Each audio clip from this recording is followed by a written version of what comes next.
বিসমিল্লাহির রহমানির রহিম। 13ই June 2025 doctor Yunus সাহেবের সাথে তারেক সাহেবের আলোচনা। বহু মনীষীরা অনেক আলোচনা করবেন। আমার মতো ক্ষুদ্র মানুষ যারা আমরা গাঁও গ্রামে থাকি, মফস্বলে থাকি, আমরা আমাদের দিক থেকে আমরা চিন্তা করি।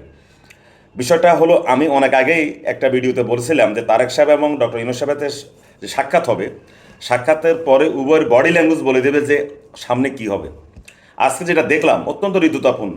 দেখেন, আমরা যারা মুসলমান আছি, আমাদের মুসলমানদের একটা কথা আছে যে সালাম দিতে হয়। সালাম দিলে অনেক সময় আপনার বড় শত্রুও কিন্তু আপনার প্রতি একটু নমনীয় হয়ে যাবে।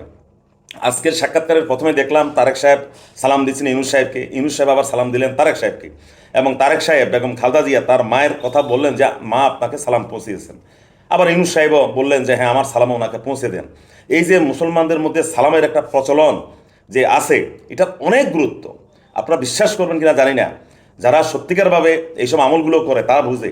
চরম শত্রুকে যদি সালাম দেয়, শত্রুর মন কিছুটা হলো নরম হয়। আমরা দেখলাম যে সালাম দিয়ে ওনাদের শুভেচ্ছা বিনিময় হলো। এরপরে বৈঠক হলো, সর্বশেষ পার্সন টু পার্সন, অর্থাৎ 1 to 1 ডক্টর ইউনূস সাহেব এবং তারেক সাহেব সাক্ষাৎ করলেন।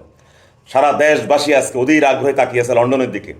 একটা পর্যায়ে তারেক সাহেব বের হয়ে আসলেন হাসি মুখে, সবাই স্লোগান দিচ্ছে, মানে বডি ল্যাঙ্গুয়েজে বলে যে আলোচনা ফলপ্রসূ হয়েছে। এরপরে যৌথ আমরা ব্রিফিং দেখলাম। মূল কথা যেটা, এখন অনেকে বলছে যে ফেব্রুয়ারি 12 থেকে 15 তারিখের মধ্যে নির্বাচন হবে। হ্যাঁ, ঠিক আছে। ইউনূস সাহেব বললেন এপ্রিল, তারেক সাহেব বললেন ডিসেম্বর। দুই জেদাজেদির মাঝখানে মোটামুটি ফেব্রুয়ারি একটা সুন্দর মাস, রোজার এক সপ্তাহ আগেই নির্বাচনটা শেষ হবে।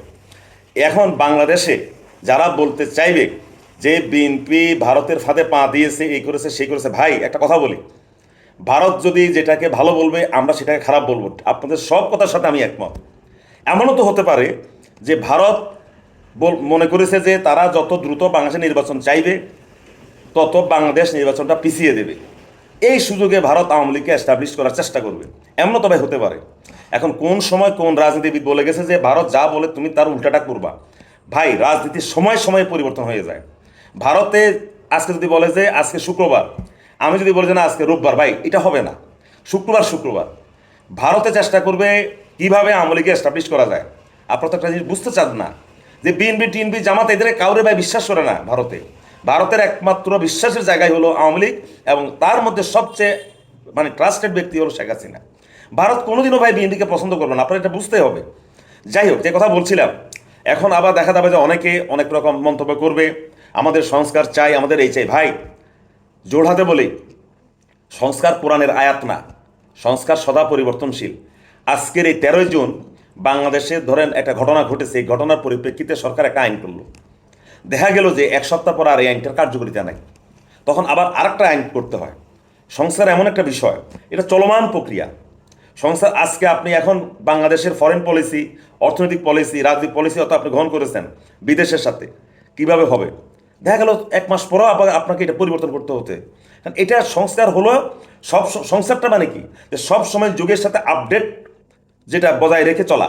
আপনাকে বিশ্বের রাজনীতি, বিশ্বের অর্থনীতি, বিশ্বের যে অন্যান্য বিষয়গুলো আছে, পররাষ্ট্রনীতি, এগুলোর সাথে পরিবর্তিত পরিস্থিতিতে খাপ খাইয়ে চলার নামে হলো ভাই সংস্কার। সংস্কার হলো একটা চলমান প্রক্রিয়া, এটা আপডেট।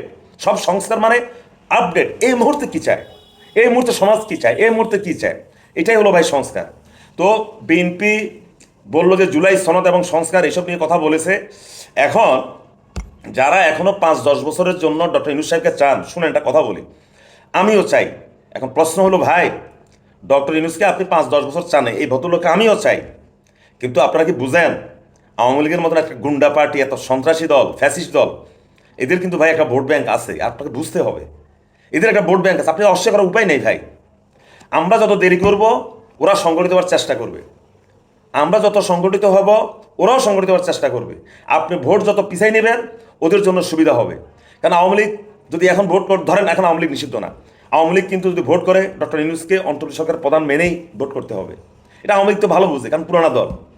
সুতরাং আমরা যে যাই বলি, তার জিয়াকে নিয়ে যত সমালোচনাই করি, বিএনপিকে নিয়ে যত সমালোচনাই করেন, ভাই সব সমালোচনা করে তো লাভ হবে না, আমাদেরকে তো একটা জায়গায় গিয়ে পৌঁছতে হবে।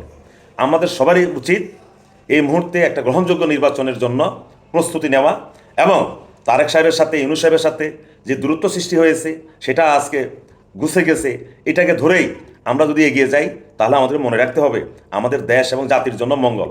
আর যারা বলেন ভোট দিলে বিএনপি আসবে, বিএনপি চাঁদাবাজি করবে, আরে ভাই বিএনপিকে আসতে দেন, বিএনপিকে আসতে দেন। বিএনপি যদি চাঁদাবাজি করে বিএনপি ভাই 2 বছরও টিকবে না ভাইরে, এই কথা বারবার বলি। বিএনপি কোনোদিনও আওয়ামী লীগ হইতে পারবে না ভাই, আওয়ামী লীগের মতো ফ্যাসিস্ট হইতে পারবে না ভাই। ফ্যাসিস্ট হওয়ার হইতে হলো একটা হ্যাডাম লাগে ভাই, বিএনপির ওই হ্যাডাম নাই। আর একটা কথা শুনেন, আপনারা যে যাই বলেন, শেখ হাসিনার মতো ফ্যাসিস্ট যখন এই দেশ থেকে পালিয়ে গেছে, বাংলাদেশে আর কেউ ভাই ফ্যাসিজম করে টিকতে পারবে না ভাই। এটা শেখ হাসিনা নিজেই এটাকে প্রমাণ করে দিয়ে গেছে যে ফ্যাসিজমের শেষ পরিণতি কী হয়। ধন্যবাদ সবাইকে, সবাই ভালো থাকবেন।